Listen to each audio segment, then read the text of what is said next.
Hello everyone, আমি ঋষিকা। আমার ঋষিকা রান্নার চ্যানেলে সবাইকে স্বাগত জানিয়ে আবারও একটা নতুন রেসিপি নিয়ে আমি হাজির হয়ে গেছি।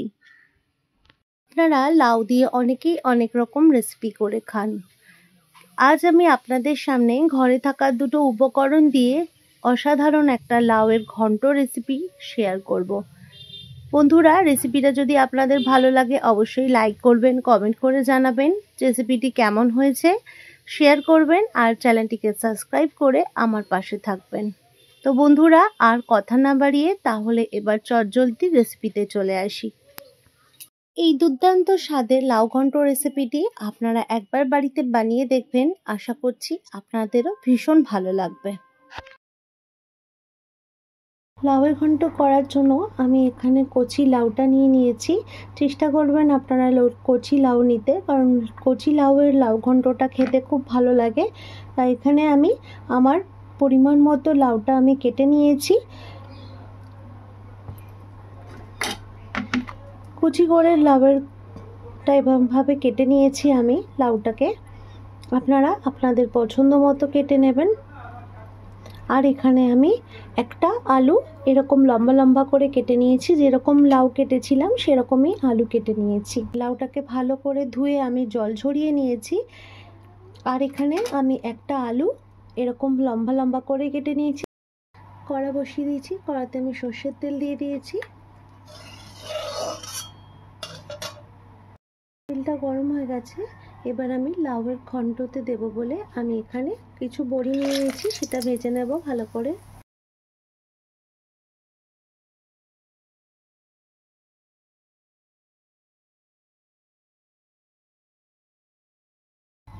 বড়িগুলো ভাজা হয়ে গেছে, এবার আমি তুলে নেব।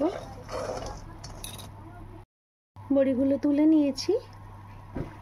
এবার ফোড়নে আমি দিয়ে দেবো একটা শুকনো লঙ্কা আর তেজপাতা, আর 1 চামচ মতো জিরে দিয়ে দেবো,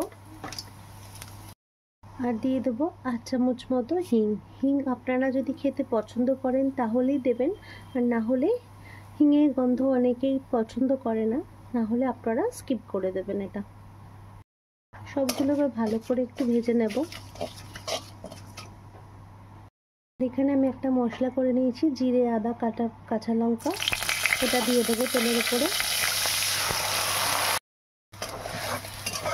ভালো করে নাড়াচাড়া করে নেব। মশলাটাকে ভালোভাবে একটু কষিয়ে নেব। আদা আর কাঁচা লঙ্কার কাঁচা গন্ধটা যাতে চলে যায় একটুখানি কষিয়ে নেব। 2-4 মিনিট নেড়ে চেড়ে আমি একটু কষিয়ে নিয়েছি। এবার আমি কেটে রাখা আলুগুলো দিয়ে দেবো। আলুগুলো ভালোভাবে একটু নেড়ে চেড়ে নেব।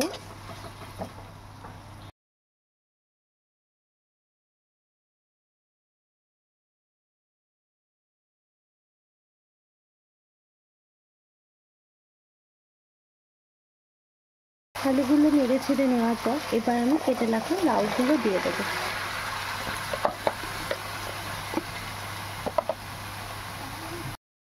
এবার এর মধ্যে দিয়ে দেবো স্বাদ মতো নুন, দিয়ে দেবো স্বাদ মতো হলুদ গুঁড়ো, 1 চামচ মতো কাশ্মীরি লঙ্কার গুঁড়ো দেবো। মশলাগুলোকে এবার লাউয়ের সাথে কষিয়ে নেব।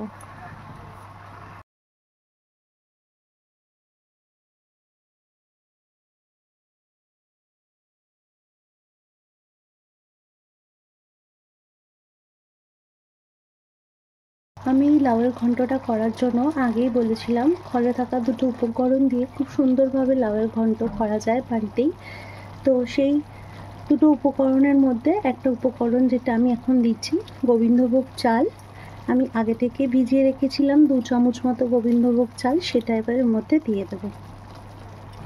দিয়ে লাউয়ের সাথে ভালোভাবে আমি চালটাকে কষিয়ে নেব। গোবিন্দভোগ চাল থেকে যেহেতু খুব সুন্দর স্মেল বেরোয়, সেই জন্য লাউয়ের ঘন্টতে এই গোবিন্দভোগ চাল ব্যবহার করলে লাউয়ের ঘন্টটা খেতে খুব ভালো লাগে। তাই আমি এখানে 2 চামচ মতো গোবিন্দভোগ চাল ব্যবহার করেছি। ভালোভাবে লাউটা কষিয়ে নিয়েছি। এবার আমি পরিমাণ মতো এতে জল দিয়ে দেবো।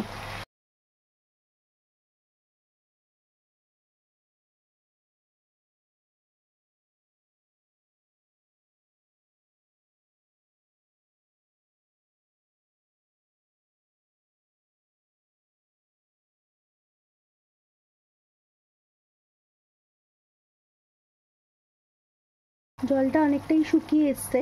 আমি বলেছিলাম প্রথমেই যে দুটো উপকরণ দেব। প্রথমে আমি চাল দিয়েছি, গোবিন্দভোগ চাল, এতে আরও টেস্টটা লাউয়ের ঘন্ট খুব ভালো হয়।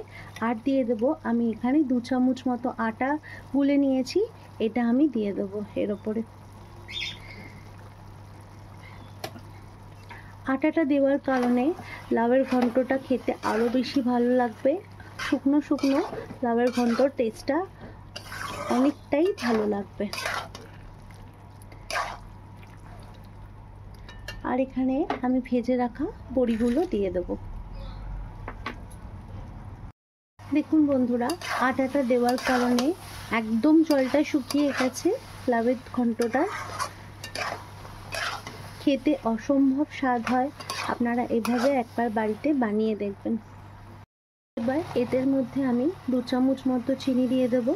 নিরামিষ তরকারিতে চিনি না হলে ভালো লাগে না, তাই এখানে 2 চামচ মতো চিনি আমি এখানে ব্যবহার করেছি।